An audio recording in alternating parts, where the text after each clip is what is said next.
তেজচন্দ্র মিত্র, যিনি নরেন্দ্রনাথ দত্তের সমসাময়িক সময়ে জন্মগ্রহণ করেছিলেন, দক্ষিণেশ্বরে যাতায়াত করতেন, ঠাকুর তাকে নতুন হাঁড়ি এইভাবে উপাধি দিয়েছিলেন, বলতেন মজা করে।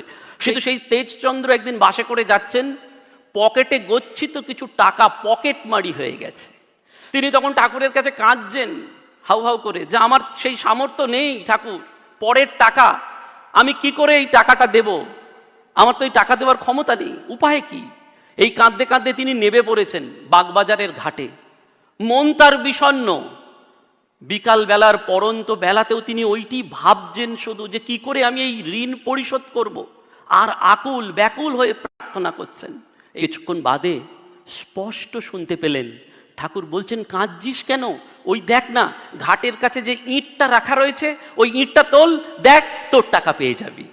তেজচন্দ্র মিত্র ঠাকুরের প্রতি পরম বিশ্বাসে এগিয়ে গেলেন, ওই ইঁটটা তুলে দেখলেন সত্যি তার পকেট থেকে যে অ্যামাউন্টের টাকা হারিয়ে গিয়েছিল, অর্থাৎ পকেট মারি হয়েছিল, that amount of money has kept by the grace of Thakur. ঠাকুরের কৃপায় ঠিক সেইটুকু টাকাই রক্ষিত রয়েছে। সেই তেজচন্দ্র মিত্র সেজন্য মৃত্যুর অন্তিমকালে তার পরিবারের লোকজনদের বলছেন, আমি তোমাদের কাছে এমন কিছু সম্পত্তি রেখে যেতে পারলাম না, কিন্তু এমন একজনকে রেখে গেলাম যাকে তোমরা সব সময় তোমাদের বিপদে আপদে দুঃখে যন্ত্রণায় সুখে সম্পদে পাবে।